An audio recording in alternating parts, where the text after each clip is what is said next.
ഈ ഹോർമസ് കടലിടുക്ക് നമുക്കറിയാം എണ്ണ പ്രധാനമായും കടന്നു വരുന്ന ഒരു ഇടനാഴിയാണത്.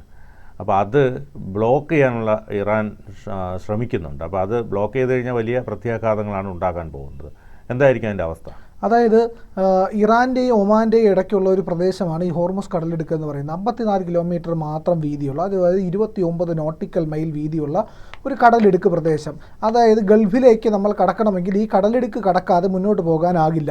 അപ്പോൾ ഇവിടെ ബ്ലോക്ക് ചെയ്ത് കഴിഞ്ഞാൽ പിന്നെ മുന്നോട്ടുള്ള പാത മുഴുവൻ അടയുകയല്ലേ.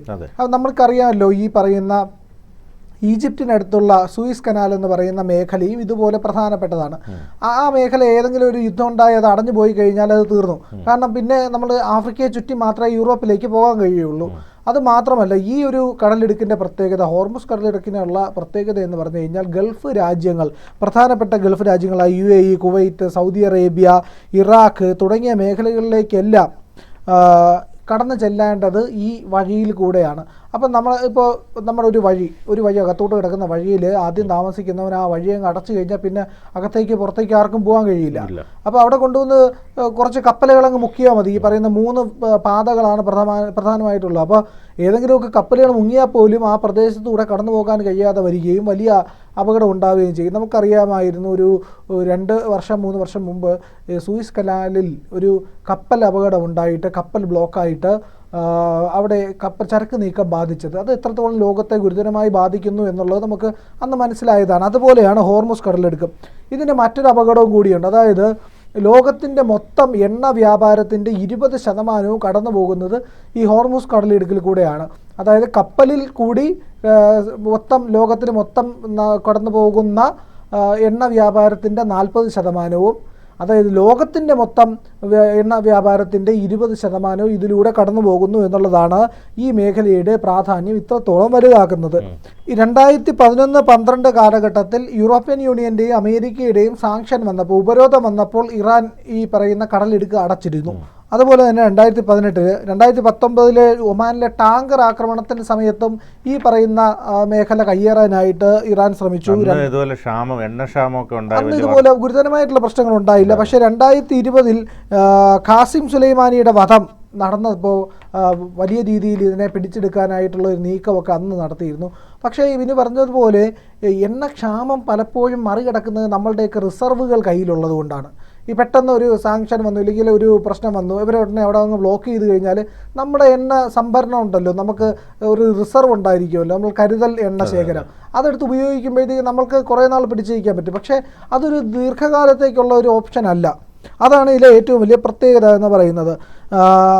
ഇത് എണ്ണ ദൗർലഭ്യത്തിൻ്റെ കാരണമാകുമെന്നുള്ള കാര്യത്തിൽ യാതൊരു സംശയവുമില്ല എന്നുള്ളതാണ് യാഥാർത്ഥ്യം. ഇന്ത്യയെ എങ്ങനെ ബാധിക്കുമെന്ന് ചോദിച്ചു കഴിഞ്ഞാൽ, ഇന്ത്യ എന്ന് പറയുന്ന രാജ്യം എണ്ണ ഉപഭോക്തൃ രാജ്യമാണ്. നമ്മൾ ഏറ്റവും കൂടുതൽ ഇറക്കുമതി ചെയ്യുന്ന പ്രധാനപ്പെട്ട എണ്ണ ഇറക്കുമതി ചെയ്യുന്ന രാജ്യങ്ങളിലൊന്നാണ് ഇന്ത്യ. അപ്പോൾ ഇന്ത്യയെ സംബന്ധിച്ചിടത്തോളം നമ്മുടെ കയ്യിൽ ഈ പറയുന്ന എണ്ണ ആവശ്യത്തിന് കിട്ടിയില്ല എന്നുണ്ടെങ്കിൽ നമുക്കത് ഗുരുതര പ്രശ്നങ്ങൾ ഉണ്ടാക്കും എന്നുള്ളതാണ് ഏറ്റവും അതിൽ പ്രധാനപ്പെട്ട കാര്യം എന്നുള്ളത്. ഈ പേർഷ്യൻ ഗൾഫ് മേഖലയിലേക്ക് ഒരിക്കലും കടക്കാൻ കഴിയില്ല ഇത് ബ്ലോക്ക് ചെയ്യപ്പെട്ടാലെന്നാണ്. ഒരു ദിവസം 15 ടാങ്കറുകൾ, അതായത് 16.5 മുതൽ 17 മില്യൺ അസംസ്കൃത എണ്ണ ഇതുവഴി ഈ പാത വഴി കടന്നു പോകുന്നുണ്ട് എന്നുള്ളതാണ് ഏറ്റവും പ്രധാനപ്പെട്ട കാര്യം. പേർഷ്യൻ ദേവതയായ ഹോർമസിൻ്റെ പേരിൽ നിന്നാണ് ഈ പറയുന്ന ഹോർമൂസ് എന്ന് പറയുന്ന പേര് വന്നിരിക്കുന്നത്. അപ്പോൾ ലോകത്തിന് ഇതെങ്ങനെ ഭീഷണിയാവുമെന്നുള്ളത് നമുക്കിപ്പോൾ ഏതാണ്ടൊരു ധാരണ കിട്ടിയല്ലോ. പക്ഷേ ഇത് എങ്ങനെ ഇറാൻ പിടിച്ചെടുക്കുമെന്ന് പറഞ്ഞു കഴിഞ്ഞാൽ, അവർക്ക് ഏതെങ്കിലും ഒരു ഘട്ടത്തിൽ അവരുടെ ഈ പരമാധികാരത്തിന് മേൽ കടന്നു കയറ്റം ഉണ്ടാകുമെന്ന് തോന്നിക്കഴിഞ്ഞാൽ ഈ മേഖലയെ അവരങ്ങ് പൂട്ടും. അങ്ങനെ ഇപ്പോൾ ഞങ്ങൾ പെടുമ്പോഴത്തേക്കും നിങ്ങൾ ആരും രക്ഷപ്പെടേണ്ട എന്നുള്ളൊരു മനോഭാവത്തിൻ്റെ ഭാഗമായിട്ട് കപ്പലുകളൊക്കെ കൊണ്ട് മുക്കിക്കഴിഞ്ഞാൽ അവിടെ നിന്ന് ഈ മറ്റ് കപ്പലുകൾക്ക് കടന്നു പോകാൻ കഴിയില്ല. പിന്നെ ഒരു കപ്പലിനെയൊക്കെ മാറ്റുക എന്ന് പറഞ്ഞു കഴിഞ്ഞാൽ വലിയ ദുർഘടം പിടിച്ച പണിയാണ്.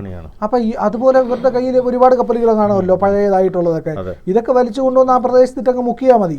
അവിടെ കിടക്കുമ്പോഴത്തേക്കും പിന്നെ മറ്റ് കപ്പലുകൾക്ക് കടന്നു പോകാൻ കഴിയില്ല. അത് ഗുരുതര പ്രത്യാഘാതങ്ങൾ ഉണ്ടാക്കും എന്നുള്ളതാണ് ഈ മേഖലയിലുള്ളവരെല്ലാം തന്നെ പറയുന്നത്.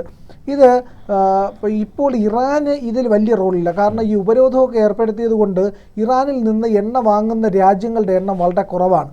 അങ്ങനെ ചെയ്ത് കഴിയുമ്പോഴത്തേക്കും ഇറാന് ഈ പറയുന്ന കച്ചവടവുമായിട്ട് ബന്ധപ്പെട്ട് വലിയ പ്രശ്നമില്ലെങ്കിലും ഈ പറയുന്ന UAE ആയിക്കോട്ടെ, കുവൈറ്റ് ആയിക്കോട്ടെ, ഇറാഖ് ആയിക്കോട്ടെ, സൗദി അറേബ്യ ആയിക്കോട്ടെ, ഇങ്ങനെ പലരെയും ബാധിക്കും. സൗദി അറേബ്യയ്ക്ക് ഈ പറയുന്ന ഗൾഫ് കടലിൽ, ഈ കടലിടുക്കിലും ഈ കടൽ മേഖലയിലും അതുപോലെ തന്നെ മറ്റ് ഭാഗത്തും, അതായത് അതിൻ്റെ പടിഞ്ഞാറൻ, സൗദി അറേബ്യയുടെ പടിഞ്ഞാറൻ ഭാഗത്തും സൗദി അറേബ്യയ്ക്ക് 2 കടലുകൾ ഉള്ളതുകൊണ്ട്, തുറമുഖങ്ങൾ ഉള്ളതുകൊണ്ടും വലിയ തോതിൽ ബാധിക്കില്ല. എങ്കിലും ഈ പറയുന്ന എണ്ണ എത്തിക്കുന്ന മേഖലകൾ ഇവിടുത്തെ ഈ പറയുന്ന ഗൾഫ് മേഖലയിലെ തുറമുഖങ്ങളിലായതുകൊണ്ട് അത് സൗദി അറേബ്യയും ബാധിക്കാൻ ഇടയുണ്ട്.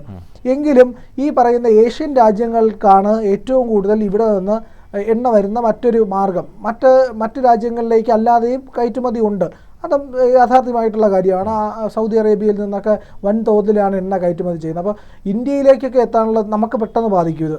നമ്മളുടെ കയ്യിലേക്ക് ഓയിൽ എത്തില്ല. നമുക്ക് ഈ പറയുന്ന രാജ്യങ്ങളിൽ നിന്നെല്ലാം തന്നെ ഓയിൽ ഇറക്കുമതിയുണ്ട്. അങ്ങനെ വരുമ്പോൾ നമ്മുടെ ഇറക്കുമതിയെ ബാധിച്ചാൽ തന്നെ ഇന്ത്യ പോലുള്ള ഒരു വലിയ പോപ്പുലേഷനുള്ള രാജ്യത്ത് എണ്ണയുടെ ഷോർട്ടേജ് വന്നു കഴിഞ്ഞാൽ എണ്ണ വില കുതിച്ചു വരും. അത് സ്വാഭാവികമായിട്ടുള്ള കാര്യമാണ്. ഈ പറയുന്ന പാത എങ്ങാനും അടഞ്ഞു കഴിഞ്ഞാൽ ലോകത്ത് എല്ലായിടത്തും വില കൂടും എന്നുള്ളത് മറ്റൊരു പ്രശ്നമാണ്. അതുകൊണ്ട് തന്നെ ഇത് എത്രയും പെട്ടെന്ന് തടയുക എന്നുള്ള നീക്കത്തിലേക്കായിരിക്കും അമേരിക്ക അടക്കമുള്ള രാജ്യങ്ങൾ തീരുമാനിക്കുക. അതിന് വേണ്ടിയിട്ടായിരിക്കും അവർ മുന്നോട്ട് പോവുക. അങ്ങനെയാണെങ്കിൽ ഈ പറയുന്ന ഇറാൻ്റെ ആ നടപടി ആദ്യം ചേർക്കണം. ഇറാൻ വലിയ തോതിൽ നാവിക കരുത്തൊക്കെ ഉള്ള ഒരു രാജ്യം തന്നെയാണ്, അത്ര മോശം രാജ്യമൊന്നുമല്ല. അങ്ങനെയാണെങ്കിൽ ആ നീക്കത്തിലേക്ക് അവർ പോകാതെ അതിനെ തടയുക എന്ന് പറയുന്ന ഒരു ലക്ഷ്യം കൂടി അമേരിക്കയ്ക്കും ഇസ്രയേലിനുമൊക്കെ ഉണ്ട്. അതുപോലെ തന്നെയാണ് ഈ കാര്യങ്ങളിലേക്ക് ഇടപെടാൻ കാത്തിരിക്കുന്ന ഫ്രാൻസിൻ്റെയും UK-യുടെയും ഒക്കെ ലക്ഷ്യം. അധികം വൈകാതെ തന്നെ ഫ്രാൻസും UK-യും ഒക്കെ ഈ മേഖലയിലേക്ക് കടന്നു വരാനുള്ള എല്ലാ കോപ്പുകൂട്ടലും നടത്തുന്നുണ്ട് എന്നുള്ളതും പ്രധാനമാണ്. നമ്മുടെ ഈ ഫ്രാൻസിനും UK-യ്ക്കും ഉള്ള താല്പര്യം എന്താണെന്ന് ചോദിച്ചു കഴിഞ്ഞാൽ അമേരിക്കയ്ക്കുള്ള അതേ എണ്ണയുടെ താല്പര്യം തന്നെയാണ്. നിലവിൽ ഇസ്രയേലുമായിട്ട് കടുത്ത യുദ്ധം നടന്നുകൊണ്ടിരിക്കുന്നത് കൊണ്ട് തന്നെ ഈ ഹോർമോസ് മേഖല നിർണായകമാകും എന്നുള്ള കാര്യത്തിൽ സംശയമില്ല. പണ്ട് ഇസ്രയേലും ഈജിപ്തും തമ്മിൽ യുദ്ധം നടന്നപ്പോഴും ഇതുപോലെ ഈ പറയുന്ന നമ്മുടെ സൂയിസ് കനാൽ അടച്ചിട്ടിരുന്നു. അങ്ങനെ അടച്ചിടുമ്പോഴത്തേക്കും ഉണ്ടാകുന്ന പ്രശ്നമെന്ന് പറഞ്ഞാൽ ചരക്ക് നീക്കത്തെ ബാധിക്കും എന്നുള്ളതാണ്. യൂറോപ്പിലേക്ക് കടക്കാൻ മറ്റ് മാർഗ്ഗങ്ങളില്ല എന്നുള്ളത്. ഗൾഫിൽ നിന്ന് ഹോർമൂസ് കടലിടുക്ക് വഴി വന്ന് പിന്നെ പോകുന്നത് സൂയിസ് കനാൽ വഴിയാണ് മറ്റ് രാജ്യങ്ങളെല്ലാം തന്നെ പോകുന്നത്. അതുകൊണ്ട് തന്നെ ഏറെ നിർണായകമായിട്ടുള്ള ഒരു വലിയ കടലിടുക്കും ഒരു വലിയ ഈ പറയുന്ന ഇടനാഴിയും കടന്നു വേണം ചരക്ക് നീക്കത്തിന് യൂറോപ്പിലേക്ക്.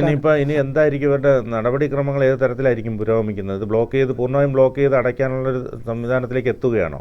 അതെ, ഇറാൻ അങ്ങനെ ഒരു ആഗ്രഹം ഉണ്ടെങ്കിലും അധികം വൈകാതെ അതിനെ പ്രതിരോധിക്കാനുള്ള മാർഗം കൂടി അമേരിക്ക കണ്ടെത്തുമെന്നുള്ളതാണ് അതിലേറ്റവും പ്രധാനമെന്ന് പറഞ്ഞാൽ. അതുകൊണ്ടായിരിക്കണം UK-യുടെ ഈ പറയുന്ന വിമാനവാഹിനി കപ്പൽ അറബിക്കടലിലുള്ളത്. ഏതെങ്കിലും ഒരു ഘട്ടത്തിൽ ഇറാൻ അങ്ങനെ ഒരു നീക്കം നടത്തുകയാണെങ്കിൽ ഇറാൻ്റെ ഈ പറയുന്ന ഷിപ്പ്യാർഡുകൾ, തുറമുഖങ്ങൾ ഇവയെല്ലാം ആക്രമിക്കേണ്ടി വരും. അങ്ങനെ ആക്രമിച്ച് തകർത്ത് ഈ സൈന്യങ്ങൾ അതിന് പിന്നാലെ ഫ്രാൻസും അമേരിക്കയും എല്ലാം എത്തുമല്ലോ. അങ്ങനെ ഈ സഖ്യകക്ഷികളെല്ലാം കൂടി അവിടെ കയറി ആക്രമിക്കാനുള്ള സാധ്യതയുണ്ട്. ഈ നീക്കത്തെ ചെറുക്കുക എന്ന് പറയുന്നത് വളരെ ശ്രമകരമായ, ഹോർമൂസ് കടലിടുക്കിനെ നഷ്ടപ്പെടാതെ നോക്കേണ്ടത് ഒരു ശ്രമകരമായ ദൗത്യമാണ്. അത് ഈ പറയുന്ന അമേരിക്കയുടെയും സഖ്യരാജ്യങ്ങളുടെയും മാത്രമല്ല, ഏഷ്യയുടെയും ചൈനയുടെയും അടക്കം എല്ലാവരുടെയും ആവശ്യമാണ്. കൂടുതൽ വാർത്തകളും വിശേഷങ്ങളും നിങ്ങളിലേക്ക് എത്താൻ ABC മലയാളം സബ്സ്ക്രൈബ് ചെയ്യുക, ബെൽ ബട്ടണും അമർത്തുക.